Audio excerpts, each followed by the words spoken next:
Where does the name for Tan-y-Gopa come from? So today I'm on a hill at the back of Abergele in Conwy County, and people know it as Tan-y-Gopa, which literally means below the summit. So tan, like odan, below, which means the, and gopa, which is the soft mutation of copa, which means summit.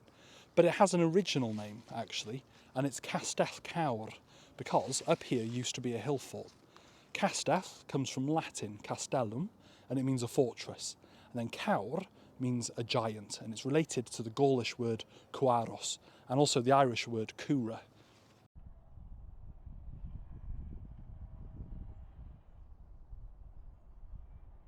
In 1860, James Halliwell Phillips described the hill fort as being mostly covered by vegetation, a bit like today, but also that on the side of the hill was Roman lead mines, which the Welsh called the Fossa Bladeiaid, which means the ditch of the wolves.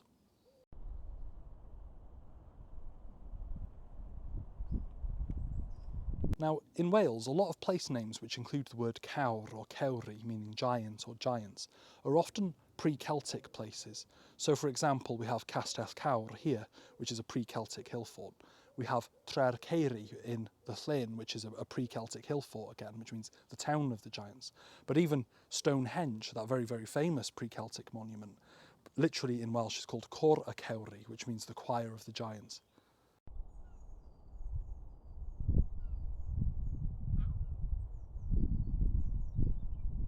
So, Tan-y-Gopa means under the summit, and Castell Cawr literally means the castle of the giant. Anyway, diolch, give us a like, give us a subscribe, share it with people who might live in the area or be interested.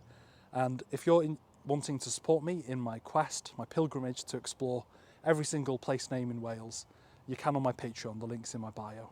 Diolch, have a good one.